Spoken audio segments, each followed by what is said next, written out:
अन्नदाता, नीत तुम्हारा अन्नदाता। पग पग पर है संग तुम्हारे अन्नदाता। लहू किसानों का बन के पसीना सींचता है धरती का सीना। मेहनत का तेरी हक दिलवाने, नई तकनीक नई खोज बताने। पशुधन को गुणवान बनाना, पौध सुरक्षा को सिखलाना, खेती के सब गुर समझाने, भारत का सरताज बनाने। आठों पहर है संग तुम्हारे अन्नदाता, अन्नदाता। नमस्कार, मैं हूं ऋचा शर्मा। आप सभी दर्शकों का अन्नदाता कार्यक्रम में स्वागत करती हूं। किसान का जीवन बहुत मुश्किल होता है। वो अपने खेतों में लंबे समय तक काम करता है, उसका ध्यान सदैव फसल में ही लगा रहता है। वो अपनी कड़ी मेहनत की ताकत पर अपना जीवन व्यतीत करते हैं। ऐसे ही किसानों की प्रगति के लिए हम खेती बाड़ी से जुड़ी कुछ महत्वपूर्ण जानकारियां आप तक लाते हैं। हर रोज सुबह आपके सामने हाजिर होते हैं। तो चलिए कार्यक्रम शुरू करते हैं और सबसे पहले देखते हैं क्या है आज के अन्नदाता में। पशु आहार का अच्छा विकल्प है अजोला फर्न।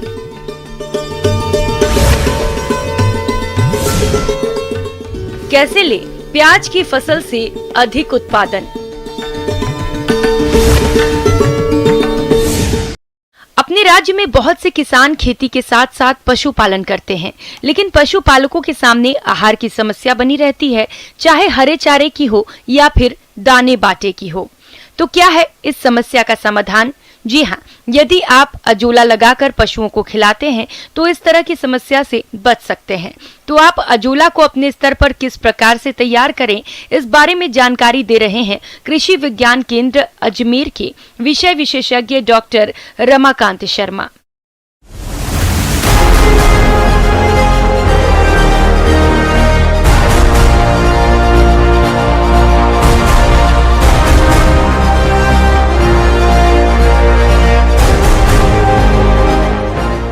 किसान भाइयों, आज हम बात करते हैं अजोला पौष्टिक पशु आहार का विकल्प के रूप में उभर रहा है। पशुपालकों की तरफ से पानी की कमी की वजह से हरे चारे की उपलब्धता में कमी एवं सस्ते बांट की कमी की समस्या प्रमुखता से उठाई जाती रही है। प्राय मानसून के अलावा पशुओं को सूखे चारे पे ही निर्भर रहना पड़ता है। हरे चारे की कमी व सस्ते बांट की कमी को पशु आहार के रूप में अजोला उपयोग करके पूरी की जा सकती है।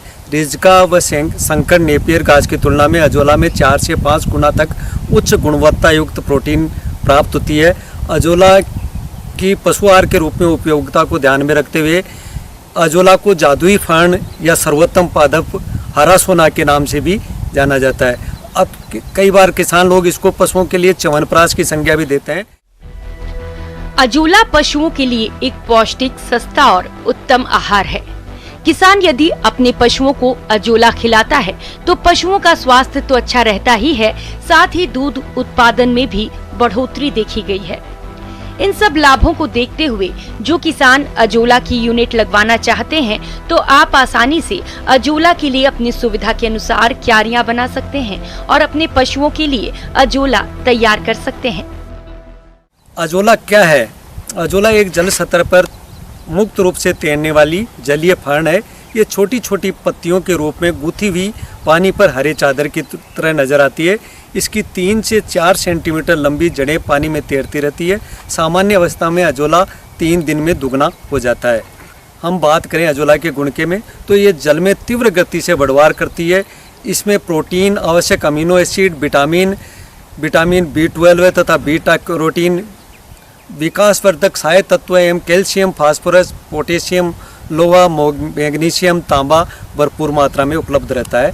इसमें उत्तम गुणवत्ता युक्त प्रोटीन एवं निम्न लिग्निन तत्व होने के कारण मवेशी इसे आसानी से पचा लेते हैं।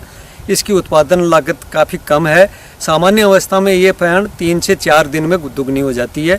ये पशुओं के लिए आदर्श आहार के साथ भूमि की उर्वरा शक्ति बढ़ाने के लिए हरी खाद के रूप में भी उपयोग में ली जा रही है।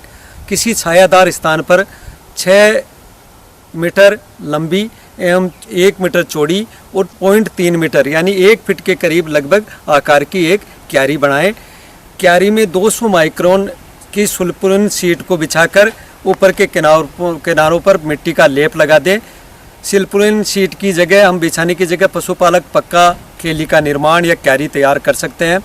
बाजार में आजकल रेडीमेड HDPE व PVC की बनी मोएबल क्यारियाँ भी उपलब्ध है, जिसको जब चाहे किसान दूसरी जगह ले जाया भी जा सकता है। 80 से 100 किलोग्राम साफ उपजाऊ मिट्टी की परत क्यारी में पहली बार में बिछा दें। 5 से 7 किलो गोबर, जिसको 10 से 15 लीटर पानी में घोल बनाकर मिट्टी पर फैला देवें। क्यारी में 400 से 500 लीटर पानी भरें, जिससे क्यारी में पानी की गहराई लगभग 10 से 15 सेंटीमीटर तक हो जाए। अब उपजाऊ मिट्टी व गोबर की खाद को जल में अच्छी तरह मिला देवें। इस मिश्रण पर 2 किलो ताज़ा अजोला का जो बीज है, जिसको स्पान के रूप में जानते हैं, उसको फैला देवें। इसके उपरांत आधा से 1 लीटर पानी को अच्छी तरह अजोला पर छिड़कें, जिससे अजोला अपनी सही स्थिति में आ सके। को अब 50% छायादार नायलॉन जाली से ढककर 15 से 20 दिन तक अजोला को वृद्धि करने दें। 21वें दिन से अजोला औसतन 1.5 से 2 किलोग्राम अजोला प्रतिदिन प्रति क्यारी से निकाला जा सकता है। क्यारी में जल स्तर को हमेशा 10 सेंटीमीटर तक बनाए रखें। यदि जल कम हो तो उसमें जल और मिला दें। अजोला की अच्छी बढ़वार हेतु 5 किलोग्राम गोबर का घोल बनाकर प्रति माह क्यारी में मिलावें। प्रति 3 माह बाद अजोला का पानी हटाकर पानी व मिट्टी बदलें तथा नई क्यारी के रूप में पुनः बीज डाल के और संवर्धन करें। अच्छी बढ़वार हेतु 20 से 35 डिग्री कम तापक्रम आवश्यक है। सर्दियों में तापक्रम 6 डिग्री से कम आने पर अजोला क्यारियों को रात में पॉलीथीन या बोरी के टाट से ढक देवें। किसान भाइयों, अजोला का अधिक उत्पादन लेने के लिए पोषक तत्वों की पूर्ति करना जरूरी होता है, ताकि लगातार पशुओं को खिलाने के लिए आपको अजोला मिलता रहे। अजोला को साफ पानी से धोकर बाट में मिलाकर खिलाएं, अन्यथा गोबर की गंदगी की वजह से पशु इसको खाने में दिलचस्पी नहीं लेता है। प्रारंभ में अजोला को थोड़ी थोड़ी मात्रा में खिलाएं, फिर 1.5 से 2 किलोग्राम तक मात्रा देवें। अजोला को निकालते समय 2 वर्ग सेंटीमीटर लगभग के छेद वाली प्लास्टिक की टोकरी काम में लें तथा अजोला क्यारी में 5 से 7 स्थानों से अच्छी तरह क्यारी को हिलाकर ही अजोला कण लें, जिससे छोटे कण रह जाएं और पुनः बढ़वार कर सकें। अजोला क्यारी को 50% छायादार हरी नायलॉन जाली से ढकना आवश्यक है, अन्यथा क्यारी में काई उत्पन्न होने की समस्या देखी गई है। अजोला में बढ़वार कम होने तथा काला पड़ने की स्थिति में 1 लीटर गौमूत्र प्रति सप्ताह क्यारी में मिलाएं। उपयोग 1.5 से 2 किलोग्राम ताज़ा अजोला को बाट के साथ मिलाकर दुधारू पशुओं को खिलाने से 15% तक दूध उत्पादन देखा गया है। भेड़ एवं बकरियों को कम मात्रा में यानी 150 से 200 ग्राम अजोला प्रतिदिन शारीरिक वृद्धि एवं दूध उत्पादन हेतु दिया जाना जरूरी है। मुर्गियों एवं बतख इसे बड़े चाव से खाते हैं, इसके लिए इसके खाने से शारीरिक वृद्धि एवं अंडा भार उत्पादन में भी वृद्धि होती है। अजोला क्यारी से हटाए पानी को सब्जियों एवं पुष्प खेती में वृद्धि नियामक के रूप में काम में लेते हैं। जो किसान अजोला यूनिट लगाने के लिए इसका बीज लगाना चाहते हैं या फिर इससे संबंधित जानकारी लेना चाहते हैं, तो आप अपने नजदीकी कृषि विभाग या कृषि विज्ञान केंद्र पर संपर्क करें। अजोला उत्पादन की तकनीकी जानकारी प्राप्त कर अजोला इकाई स्थापित कर अपने दुधारू पशुओं को अजोला खिलाएं, जिससे उनके स्वास्थ्य एवं दुग्ध उत्पादन में सुधार हो तथा पशुपालकों को अपने पशुओं के लिए कम लागत में उत्तम गुणवत्ता युक्त पूरक आहार मिल सके। किसान भाइयों, अभी तक आपने खेती से जुड़ी हुई कुछ उपयोगी जानकारियां देखी। अब लेते हैं एक छोटा सा ब्रेक, जल्द ही लौटेंगे और कार्यक्रम में आगे भी है खेती बाड़ी से जुड़ी कुछ महत्वपूर्ण जानकारियां, तो बने रहिए हमारे साथ।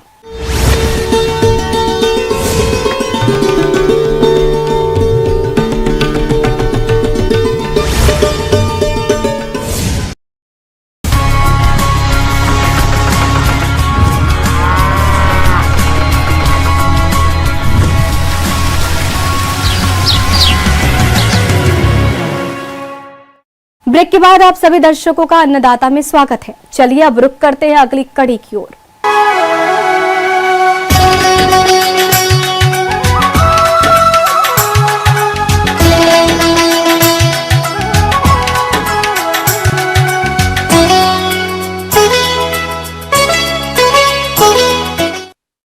राज्य में प्याज की खेती बड़े पैमाने पर की जाती है और जिन किसानों ने प्याज की फसल लगा रखी है उन किसानों को प्याज की फसल से अधिक उत्पादन लेने के लिए इस समय फसल की देखरेख करना जरूरी है।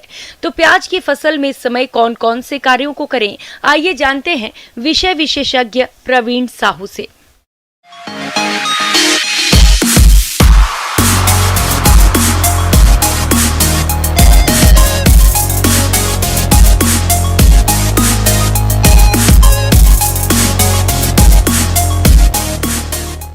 आज मैं प्याज प्रबंधन के बारे में आपको कुछ तकनीकी सलाह दे रहा हूँ, जो इस प्रकार है।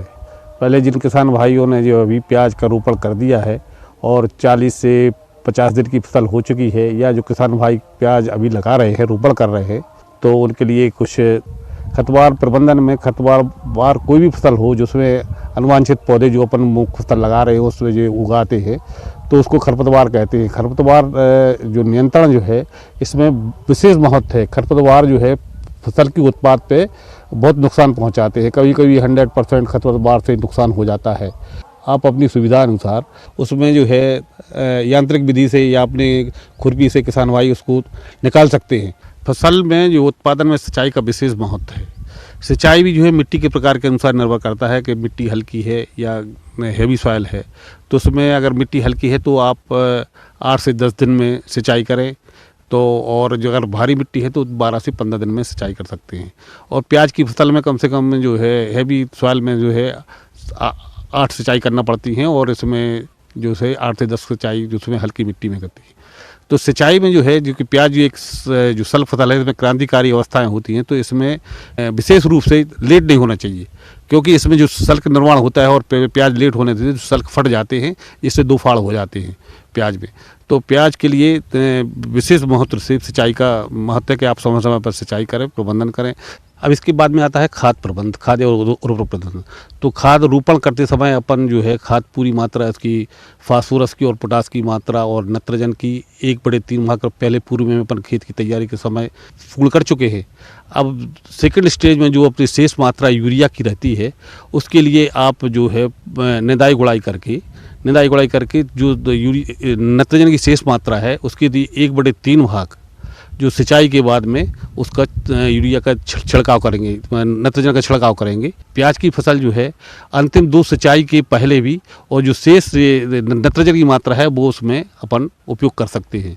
अगर आपको भंडारण करना है तो यूरिया की मात्रा कम देते हैं, क्योंकि भंडारण में जो है इसमें जो है नुकसान पहुँचाता है। प्याज एक सल्फर प्रेमी है, इसलिए प्याज में उत्पादन ज़्यादा लेने के लिए सल्फर का 1% का घोल 15-15 दिन से छिड़काव करें तो प्याज का उत्पादन अच्छा रहेगा। किसान भाइयों, मौसम परिवर्तन के चलते प्याज की फसल में कीट और रोगों का प्रकोप देखा जा रहा है, जिसका यदि समय रहते नियंत्रण नहीं किया गया तो आपको फसल के उत्पादन में भारी नुकसान हो सकता है। तो कैसे करें इन कीट रोगों की पहचान और रोकथाम, आइए जानते हैं। प्याज की फसल में कीट में जो है सिर्फ सबसे ज़्यादा नुकसान पहुँचाता है। प्याज की फसल में जो सिर्फ रहता है ये तो पत्तियों का रस चूसते हैं, जिससे कमज़ोर फसल हो जाती है और उत्पादन कम हो जाता है। इसके जैविक नियंत्रण के लिए हम जो है नीम ऑयल 10 लीटर पानी में जो है 22.5 ml नीम ऑयल मिला के उस पर स्प्रे कर सकते हैं। इसके साथ ही अगर आपको और ज़्यादा थ्रिप्स की समस्या है तो उसमें आप रासायनिक विधि से भी उसका उपयोग कर सकते हैं। तो इसमें एक दवा है, रासायनिक दवा है एमिडाक्लोप्रिड 17.8 SL के हिसाब से मार्केट में आती है। तो इसमें आप 1 ml दवा 3 लीटर पानी में मिलाकर स्प्रे करें तो ये थ्रिप्स का जो नियंत्रण हो जाता है और फसल आपका उत्पादन सही रहता है। किसान भाइयों, अब बात आती है रोगों की। तो इस समय प्याज की फसल पर झुलसा रोग का प्रकोप दिखाई दे रहा है। यह रोग पहले पत्तियों और डंठलों पर छोटे छोटे सफेद और हल्के पीले धब्बों में आता है। रोग का प्रकोप बढ़ने पर बड़े भूरे रंग के धब्बों में ये बदल जाता है, जिसके कारण फसल की पत्तियां सूख जाती हैं और कंदों का विकास नहीं हो पाता है। इसके नियंत्रण हेतु स्वस्थ एवं रोग प्रतिरोधी प्रजातियों का चुनाव करें, खेत में फसल चक्र अपनाएं तथा खड़ी फसल में रासायनिक नियंत्रण के लिए कॉपर ऑक्सीक्लोराइड 3 ग्राम दवा का प्रति लीटर पानी के हिसाब से घोल बनाकर 15 दिन के अंतराल पर 2 से 3 बार छिड़काव करें, जिससे इस रोग पर नियंत्रण पाया जा सकता है। प्याज में जो है बैंगनी धब्बा रोग लगता है। बैंगनी धब्बा रोग में जो है प्याज का ऊपर का भाग जो है गोल काले या पीले रंग के धब्बे बन जाते, काले रंग के धब्बे बन जाते हैं, पत्तियां से मुड़कर जो है नीचे गिर जाती हैं। इसके लिए रोकथाम के लिए इसमें हमने डायथेन M45 30 ml दवा प्रति 10 लीटर पानी में घोलकर उसका स्प्रे कर सकते हैं। एक बात और है इसमें, ये चूँकि प्याज की पत्तियाँ हैं जो चिकनी रहती हैं, तो इसमें स्टैंडो पिट दवा जो मिला के जो है इसका घोल बना लें, फिर इसका स्प्रे करें तो प्रभावी नियंत्रण हो जाता है इसमें। आगे और भी है खेती बाड़ी से जुड़ी बहुत सी रोचक जानकारियां, पर यहाँ पर रुकेंगे एक और ब्रेक के लिए, जल्द हाजिर होते हैं।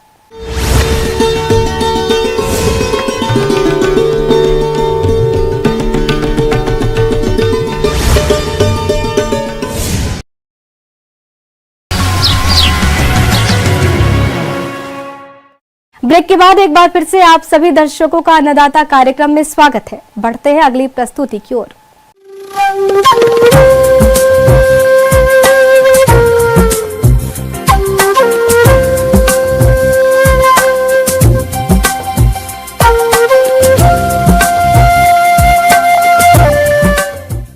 मौसम के अनुसार प्रबंधनों पर ही टिकी है आपकी खेतीबाड़ी, इसलिए मौसम पूर्वानुमान और उस पर आधारित साप्ताहिक कृषि सलाह इस प्रकार है।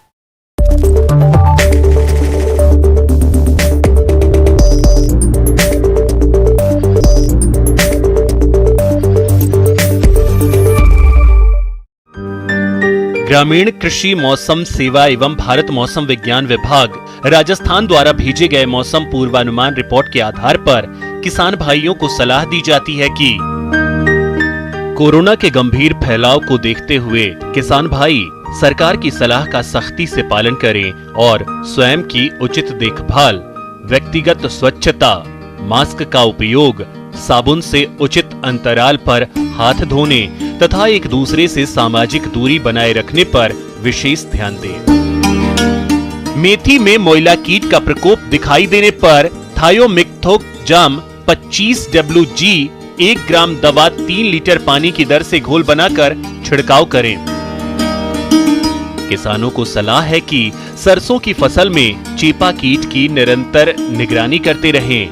कीट का फसल पर प्रकोप होने पर डाइमेथोएट 30 EC 1 मिलीलीटर या इमिडाक्लोप्रिड 17.8 SL 1 मिलीलीटर का प्रति लीटर पानी में घोल बनाकर छिड़काव करें। किसान को सलाह दी जाती है कि गेहूं की फसल को पीली रोली रोग से बचाव के लिए टेबुकोनाजोल 25 WG 1 मिलीलीटर प्रति लीटर पानी में मिलाकर छिड़काव करें। कुष्मांड कुल की अगेती ग्रीष्मकालीन सब्जियों जैसे लौकी, तुरई, कद्दू, करेला, खीरा, ककड़ी, टिंडा आदि की बुआई हेतु आवश्यक आदानों जैसे बीज, खाद, उर्वरक एवं रसायनों की अग्रिम व्यवस्था कर लेवें। गेहूं की सामान्य समय पर बोई गई फसल में चौथी सिंचाई फूल आने की अवस्था पर एवं देरी से बोए गए गेहूं में तीसरी सिंचाई गांठ बनने की अवस्था पर करने के लिए उपयुक्त समय है। लहसुन एवं प्याज की फसल में थ्रिप्स कीट के प्रकोप की संभावना है। यह कीट पत्तियों से रस चूसते हैं, जिससे पत्तियां कमजोर पड़ जाती हैं तथा हानि वाले स्थान पर सफेद चकत्ते पड़ जाते हैं। इस कीट के नियंत्रण हेतु डाइमेथोएट 30 EC 1 मिलीलीटर प्रति लीटर पानी में घोल बनाकर छिड़काव करें। किसान को सलाह दी जाती है कि मिर्च की फसल को लीफ कर्ल वायरस रोग से बचाव के लिए इमिडाक्लोप्रिड 17.8 SL 0.3 मिलीलीटर प्रति लीटर पानी में मिलाकर छिड़काव करें।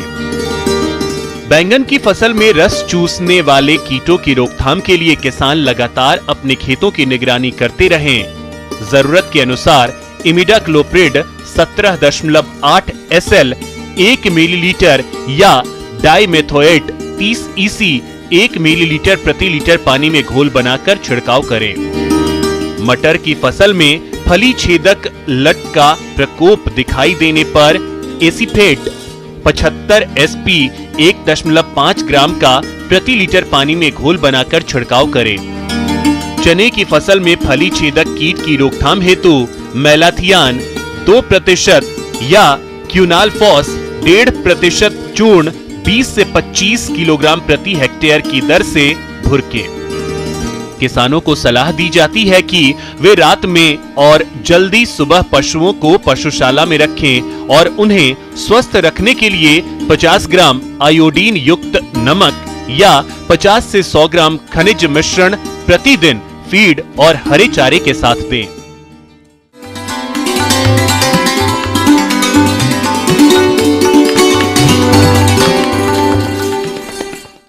अन्नदाता हेल्पलाइन निःशुल्क फोन संपर्क सेवा के माध्यम से आपके द्वारा पूछे गए प्रश्नों में से एक या दो महत्वपूर्ण प्रश्न को हम अपने कार्यक्रम में शामिल करते हैं। इसी के तहत आज का चयनित प्रश्न और इसका जवाब इस प्रकार है। अन्नदाता निःशुल्क फोन संपर्क सेवा के माध्यम से पूछे गए प्रश्नों में से आज हमने जिस प्रश्न को कार्यक्रम में शामिल किया है उसे पूछा है ग्राम गोथरा, जिला भरतपुर के कृषक चंद्रकेश शर्मा ने। आप सरसों की फसल में लगने वाले कीटों के नियंत्रण के बारे में जानकारी चाहते हैं तो चंद्रकेश शर्मा जी, आपकी जानकारी के लिए प्रस्तुत है कार्यक्रम का ये अंश।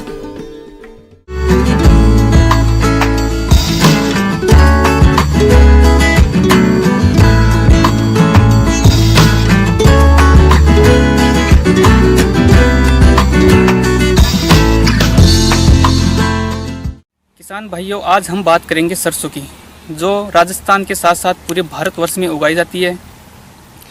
चूँकि यह एक रबी की मुख्य तिलहनी फसल है तो इसमें कीट रोगों का प्रकोप भी बहुत से देखने को मिलता है।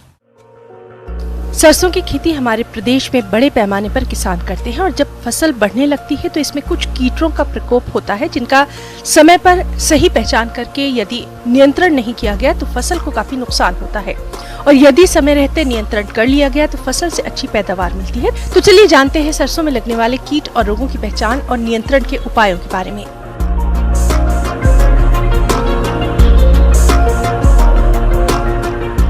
सरसों का मुख्य कीट माहू यानी चेपा होता है। इस कीट के शिशु एवं प्रौढ़ पौधों के कोमल तनों, पत्तियों, फूलों एवं नई फलियों से रस चूसकर उसे कमजोर एवं क्षतिग्रस्त तो करते ही हैं, साथ साथ रस चूसते समय पत्तियों पर मधुस्राव भी करते हैं। इस मधुस्राव पर काले कवक का प्रकोप हो जाता है जिससे प्रकाश संरक्षण की प्रक्रिया बाधित हो जाती है। इस कीट का प्रकोप पुष्पन से फलियां बनने तक होता है, अर्थात दिसंबर से लेकर मार्च तक बना रहता है। बादल घिरे रहने पर इसका प्रकोप तेजी से होता है।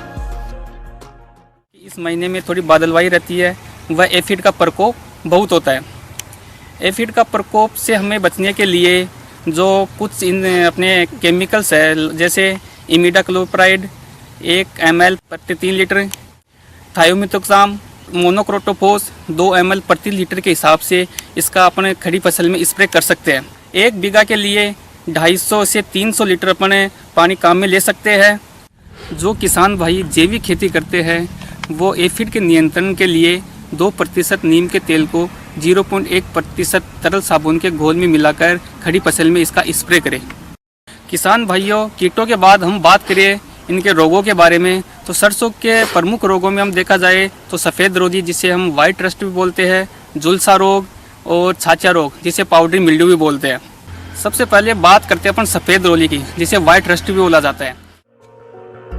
सफेद रोली रोग के लक्षण, ये बीज और भूमि जनित रोग है। इस रोग के कारण बुआई के 30 से 40 दिनों के बाद पत्तियों की निचली सतह पर सफेद रंग के उभरे हुए फपोले दिखाई देते हैं। फपोलों की ऊपरी सतह पर पत्तियों पर पीले रंग के धब्बे दिखाई देते हैं। रोग की उग्र अवस्था में सफेद रंग के उभरे हुए फपोले पत्तियों की दोनों सतह पर फैल जाते हैं और धब्बे आपस में मिलकर पत्तियों को पूरी तरह से ढक देते हैं। रोग के तेज होने पर पुष्पीय भाग एवं फलियां पूरी तरह अलग हो जाती हैं, इनमें बीज भी नहीं बनते।